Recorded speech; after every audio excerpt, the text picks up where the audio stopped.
अपने पुरुषार्थ को शुरू कर दिया। यानी कि आप ये समझिए कि साधु बनने से पहले गुरु जी का कहना है कि अगर मन में साधु बनने के भाव आए, तब से अगर त्याग की भावना बनी, मतलब आपने अपने साधु बनने के भावों को साकार करने का स्वप्न की तरफ अपना कदम बढ़ा दिया। अगर आपके मन में साधु बनने के भाव आए, तब से अगर त्याग के भाव नहीं बनेंगे, तो आप अपनी समाधि की तरफ कदम नहीं बढ़ा पाएंगे। आप ये कहें दीक्षा होगी, उसके बाद में मैं समाधि की तरफ कदम बढ़ाऊंगा, त्याग करूंगा, 3 काल में संभव नहीं है। ये तो तभी संभव है जब आपने गृहस्थ में जब भाव बने कि दीक्षा लेनी है कभी ना कभी, दीक्षा लेनी है कभी ना कभी, अपनी समाधि करनी है, तभी आपके मन में कुछ हो सकता है। क्योंकि वहां पर समाधि का अर्थ है यानी कि समान रूप से भी अपनी बुद्धि को स्थिर करना। कहां पर? अपनी आत्मा में स्थिर करना, जो यहाँ वहां बाहर भटक रही है, यहाँ वहां बाहर भटक रही है, उस आत्मा को स्वयं में स्थिर करना है, अपने आप में समा लेना है। ये दीक्षा का अर्थ है। दीक्षा का अर्थ ये नहीं केवल हमने मंच पे खड़े होकर कपड़े उतार दिए, गुरु जी ने संस्कार कर दिए, सुबह संस्कार हमारे सिर के ऊपर। दीक्षा का तात्पर्य तो तभी होगा कि जब हम चर्चा ना करें, उसको अपनी चर्या में ले आए। समय सारणी, नियम सारणी, प्रवचन सारणी, तत्वार सूत्र की, वर्णान्यों की, ग्रंथों की, वर्तमान के ग्रंथों की चर्चा करते हैं, खूब चर्चा करते हैं और अनादि से कर रहे हैं, पर चर्या में नहीं ला रहे हैं, इसके लिए समाधि नहीं हो रही। और वो चर्या में आ जाएगा, उस दिन निश्चित हमारी समाधि हो जाएगी और उसी दिन आपकी दीक्षा सफल मानी जाएगी। आप कहें कि महाराज साहब अभी बहुत छोटे हैं, गुरु महाराज बहुत बड़े, उनके त्याग करना ठीक है, हमारे त्याग करना ठीक नहीं है, तो आपकी ये बात आपका ये सोचना दिखाता है कि अभी आपकी जो दृष्टि है वो देह दृष्टि है, दिव्य दृष्टि नहीं है। दिव्य दृष्टि तो तब होगी जब आप मुनिराज के शरीर पे ना जाए, उसकी उम्र पे ना जाए, उसके चारित्र पे जाए। 13 प्रकार का चारित्र गुरु जी के पास, और वही चारित्र उनके द्वारा हमें दीक्षा के वक्त आज से 365 पूर्व प्रदान किया गया। 5 महाव्रत, 5 सविति और 3 कीर्ति, 28 मूलगुण हमारे को आरोपण किए गए। तो चारित्र वही है, मुनिराज वही है, उम्र का शरीर का फर्क है, उससे कोई अंतर नहीं है। साधना उनकी भी वही है, हमारी भी वही है। हमारी कम है, उम्र कम है, साधना की अवधि कम है, लेकिन जाना उसी मार्ग पे है। और हम उस संघ से, उस संघ के संघ नायक के अंतर्गत है, जहां पर शिष्य गुरु से हमेशा उत्कृष्ट साधना करता आया है।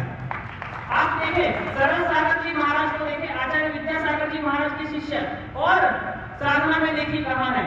गुरु जी को देखिए, गुरु जी से पहले ब्रह्मानंद सागर जी महाराज को देखिए। सरल सागर जी महाराज कहते हैं कि मैंने काफी चीजें तो ब्रह्मानंद सागर जी महाराज, जिनको खुद सरल सागर जी महाराज ने दीक्षित किया, उनसे सीखी है। आप देखिए ब्रह्मानंद सागर जी महाराज की समाधि क्या है, क्या गजब की समाधि। क्यों? क्योंकि पहले से त्याग के भाव थे। और कौन थे? गृहस्थ जीवन में अंग्रेज शासन के अंदर सम्राट थे वो। ब्रह्मानंद सागर जी महाराज के बारे में बताऊं तो आचार्य विद्यासागर जी महाराज को बाल्य काल के अंदर नमोकार मंत्र सिखाने वाले महाबल मुनि, उनके द्वारा क्षुल्लक दीक्षा प्राप्त की थी। और फिर आचार्य विद्यासागर जी महाराज के पास ज्ञान अर्जन किया, सरल सागर जी महाराज के पास दीक्षा ग्रहण की। गुरु जी के बड़े गुरु भाई कहे भी तो। और आप गुरु जी को देखिए, सरल सागर जी महाराज से भी त्याग के अंतर्गत एक कदम और आगे है। तो मुझे उनका शिष्य होने के नाते, तो आप लोग मुझसे यूं ना करें कि इतनी उम्र में इतने त्याग कर दिए हैं। ये समझिए कि उनसे एक कदम को और आगे जाऊंगा ही जाऊंगा निश्चित रूप से, पीछे तो नहीं रहूंगा। अपनी गुरु परंपरा को निश्चित रूप से नीचे नहीं गिरने दूंगा। क्यों? हम उस गुरु परंपरा के शिष्य हैं जहां पर शिष्य निश्चित रूप से हमेशा अपने गुरु से एक कदम आगे रहा है। आप आचार्य विद्यासागर जी महाराज को देखिए, गुरु ज्ञान सागर जी महाराज से एक कदम आगे, एक कदम आगे, और एक नहीं 100 कदम आगे। तो अब निश्चित मानिए कि अगर आप कहते हैं कि महाराज आपने छोटी सी उम्र में त्याग कर दिए है, तो आपका कहना इस अपेक्षा से सर्वथा व्यर्थ है। आप वे अपना कार्य करेंगे, लेकिन मैं अपनी गुरु परंपरा को कभी नहीं छोड़ूंगा। ये निश्चित मानिए आप, अपनी गुरु आज्ञा में हमेशा रहूंगा।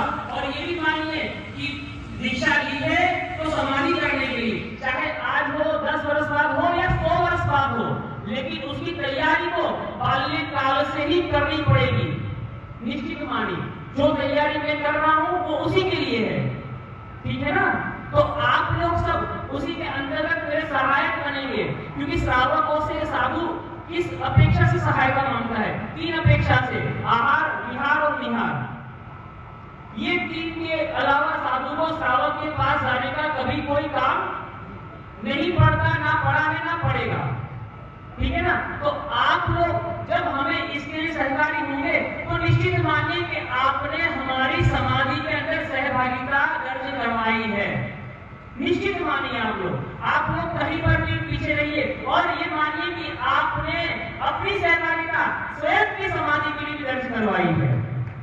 केवल हमारी समाधि के लिए नहीं, पर अपनी समाधि के लिए भी आपने अपनी सहभागिता दर्ज करवाई है। निश्चित मानिए आप लोग। तो आप लोगों से एक ही निवेदन कि जितने भी साधु महाराज हैं, जितने भी भारतवर्ष के अंदर मुनि आदि का समूह है, आप लोग उनकी तन मन और सब प्रकार से आहार, विहार और निहार की व्यवस्था कीजिए, ताकि उनकी समाधि की तरफ उनका ध्यान बढ़ता रहे, बढ़ता रहे, बढ़ता रहे। जिस प्रकार से आप लोगों ने गुरु महाराज को 20 वर्ष तक और आगे जब तक हम चाहते हैं, सतायु हो, पूर्णायु हो, जब तक भी है वहां तक आप सहायक बने, उसी प्रकार से मैं ये निवेदन करता हूँ कि आप लोग मेरे लिए भी मेरी साधना पालने में सहायक बने। पूरे देवाधिदेव श्री आदिनाथ भगवान की, शांति माता की, साक्षात परम पूज्य गुरु श्री मंगलानंद सागर जी महाराज की, परम पूज्य मुनिवर श्री मंगल सागर जी महाराज की जय।